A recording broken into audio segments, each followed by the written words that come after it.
Hi, I'm Estrella. People have always underestimated me, and usually that works to my advantage. I grew up in a modest neighborhood, worked my way through college, and built my tech company from nothing. When I met Alexander Whitfield at an industry conference, I was immediately drawn to his charm and intelligence.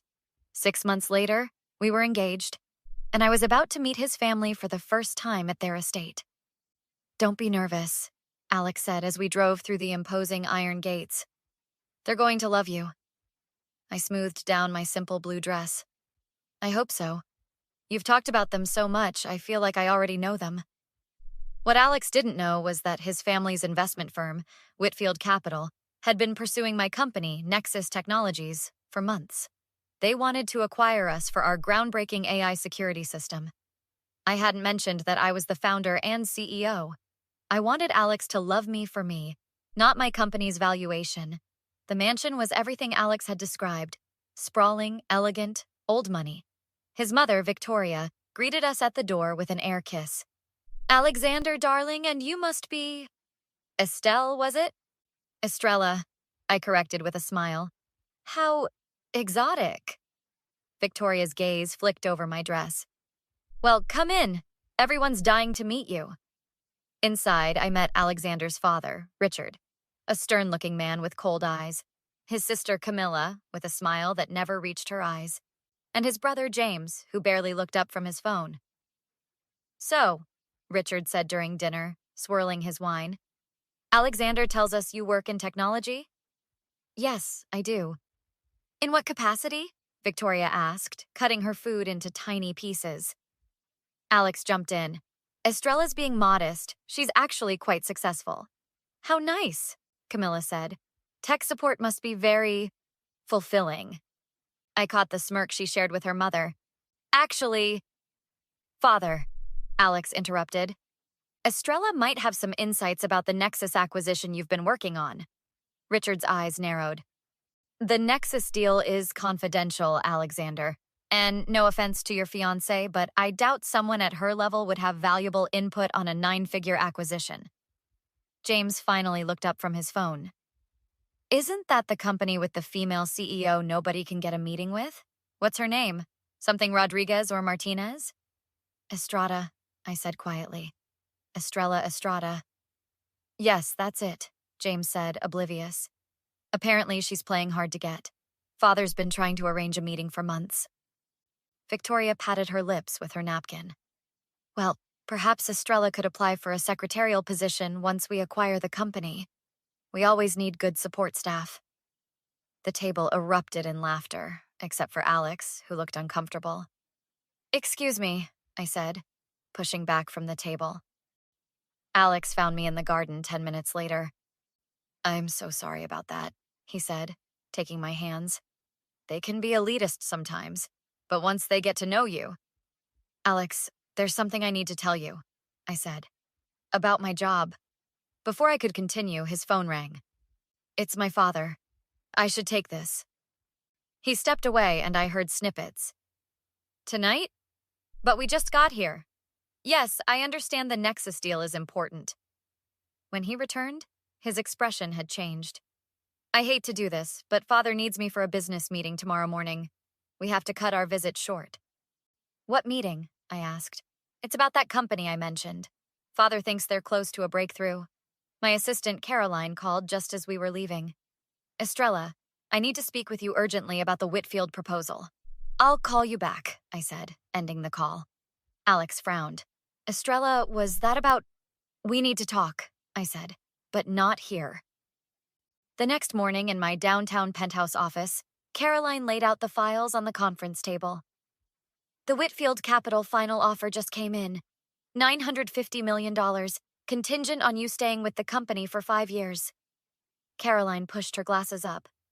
"It's a good offer on paper, but their reputation for gutting acquired companies is concerning." "And the non-compete clauses?" "Extensive. You'd essentially be working for them with very little autonomy." Caroline hesitated. "There's something else. One of our security team flagged unusual activity. Someone's been digging into your personal life." My phone buzzed with a text from Alex. "Meeting running long. Dinner at 8? Need to talk about us. Miss Estrada? My assistant Michael poked his head in. Mr. James Whitfield is here. He doesn't have an appointment, but he's quite insistent. I exchanged looks with Caroline. Send him in. James strutted in, confidence oozing from his expensive suit. When he saw me, he stopped short. What are you doing here? Where's Estrada? Hello again, James. I gestured to the chair across from me. Please sit. His eyes darted around the office, taking in the awards on the wall, all bearing my name. You can't be? Estrella Estrada, founder and CEO of Nexus Technologies. The same Estrella your family was so dismissive of last night. James's face cycled through shock, confusion, and finally, calculation. This is unexpected. Does Alexander know?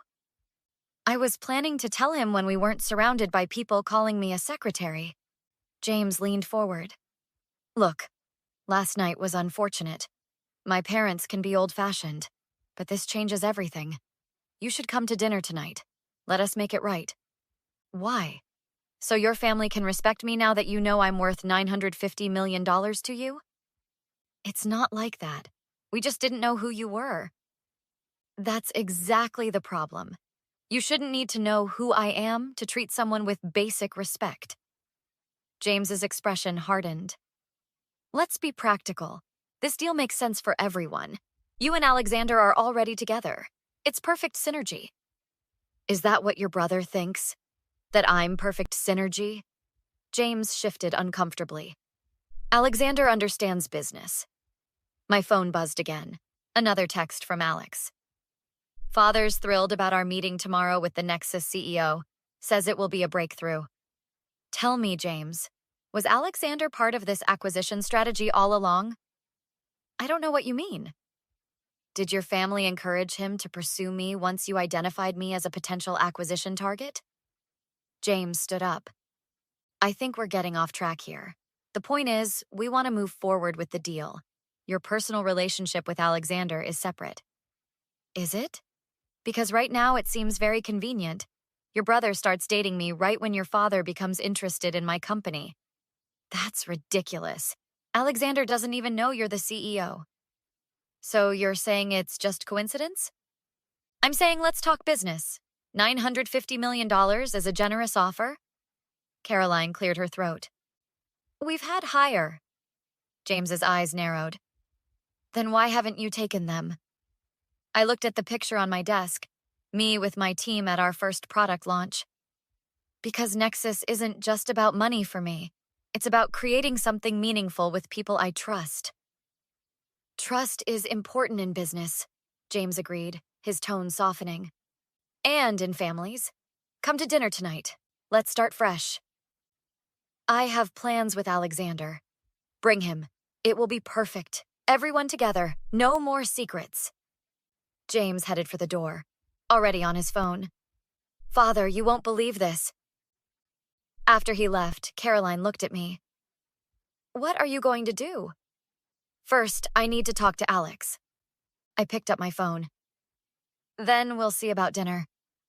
I met Alexander at an upscale restaurant downtown, arriving early to collect my thoughts. When he walked in, his usual confidence seemed muted. Estrella, he said, kissing my cheek before sitting down. We need to talk. Yes, we do. But first, I have a question. When did you first hear about Nexus Technologies?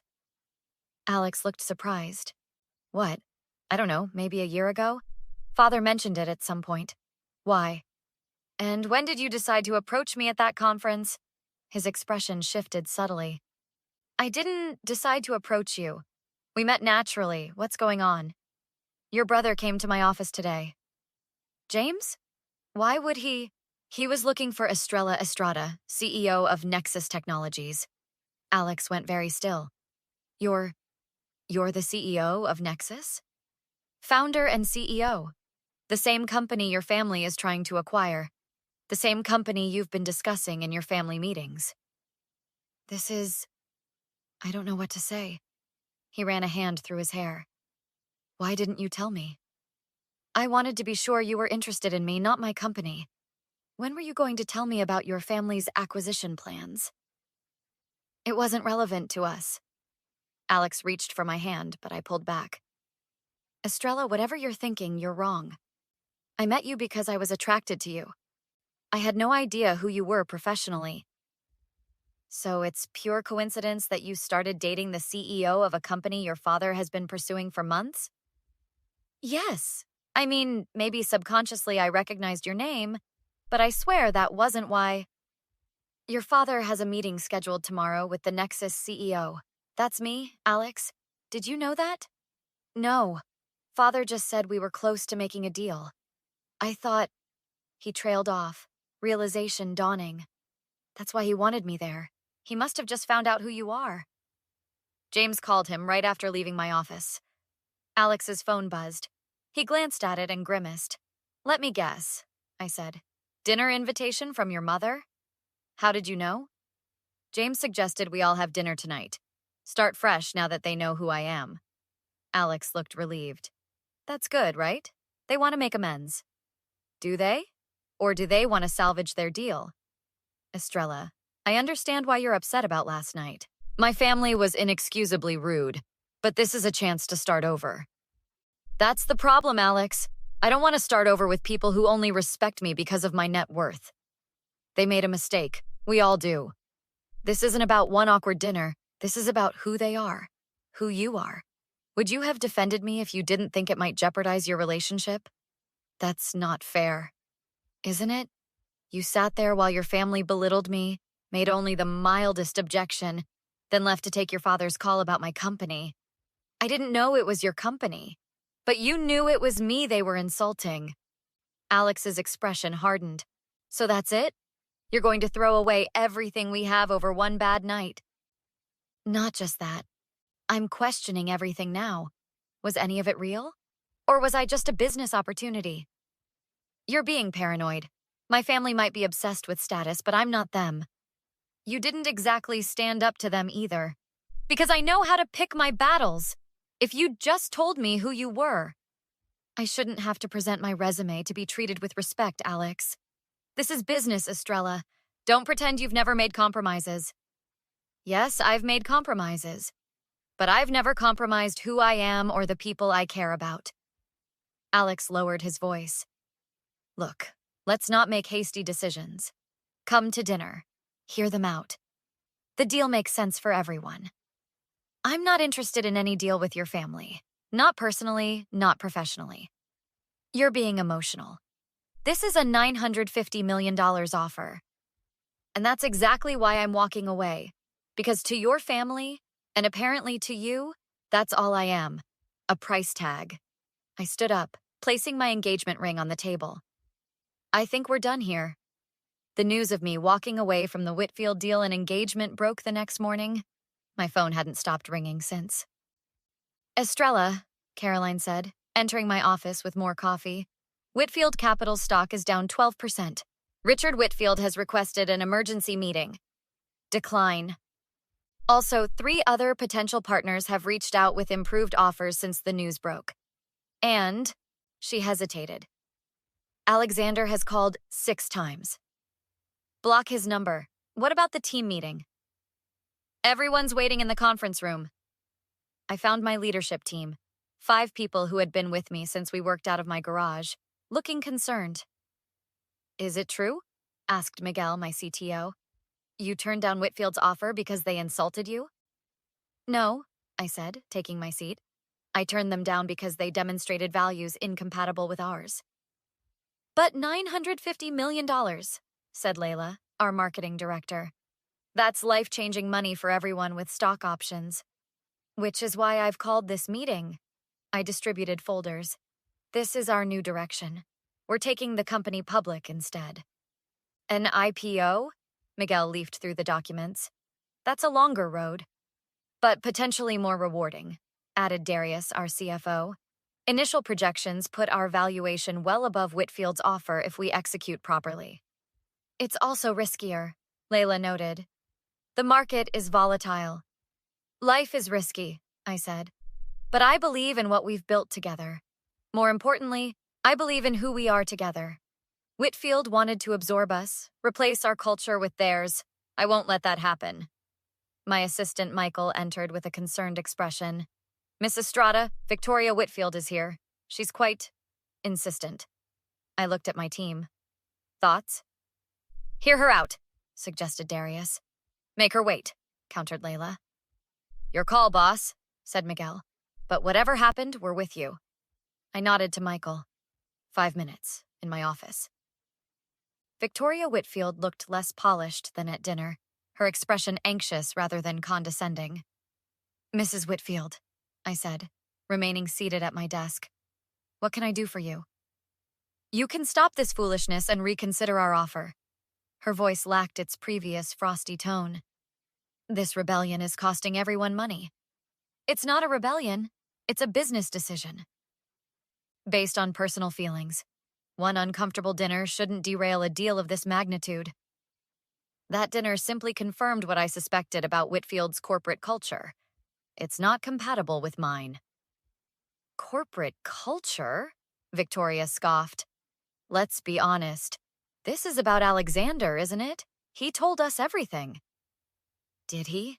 Including how little he defended me when your family insulted me repeatedly? Victoria waved dismissively. We were testing you. Rich families must be careful about gold diggers. Testing me? By treating me like I was beneath you? It was perhaps overzealous. But now we know who you are. Things will be different. That's exactly the problem. You only respect me now because of who I am professionally. Victoria sighed. Look, I've come to apologize. Isn't that enough? We can start over. You and Alexander made a lovely couple. The merger would benefit everyone. I'm not interested in merging my life or my company with a family that values wealth over character. You're being stubborn. Richard is furious. This vendetta will cost you. It's not a vendetta, Mrs. Whitfield. It's a boundary. Well, your boundary is affecting real people. Our investors are panicking. Alexander is devastated.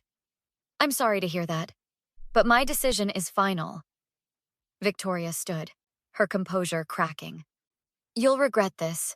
Nobody walks away from the Whitfields. I just did, and my company is coming with me. After she left, Caroline entered with a sympathetic smile. That sounded intense. It was educational. I turned to the window, looking out at the city below. You know, my father used to say that how people treat you when they think you have nothing shows you who they really are. Wise man. He was. He also taught me that success isn't about the deals you make, but the ones you walk away from. I turned back to my desk. Schedule the team off-site. We have an IPO to plan. Caroline smiled. What about the Whitfields? They're in the past? And the future? I picked up the new business plan. That belongs to people who know my worth isn't just a number. Have you ever had to walk away from something valuable because it came with too high a personal cost? Sometimes the most powerful move isn't what you gain, but what you refuse to lose. Your dignity, your values, your self-worth. If you enjoyed Estrella's journey, let me know in the comments.